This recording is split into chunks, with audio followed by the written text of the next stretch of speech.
opened up private practice about this year will be 25 years ago, in Buffalo, in the inner city on the Lower West Side.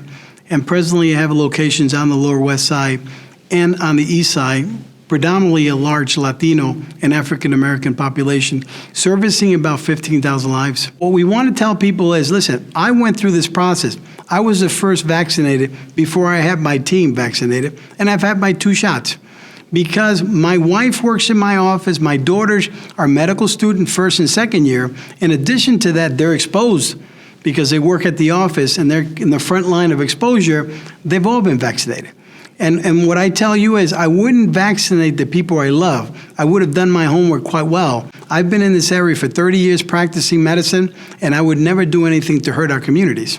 And as a Latino, it's not something that I would do. And I've been through all the experiences that they talk about in terms of hearing about the skeeties, horrible things that happened. In Puerto Rico, sterilization models that took place, all that stuff. I'm hoping that my impact in healthcare, because I am a person of color, changes the views. The eyes can only see what the mind knows. In my mind, it's real important that you get vaccinated. If you don't get vaccinated, we're not going to get out of this. If you ask me whether you should vaccinate, talk to your doctor. And I know a lot of communities of color don't have physicians.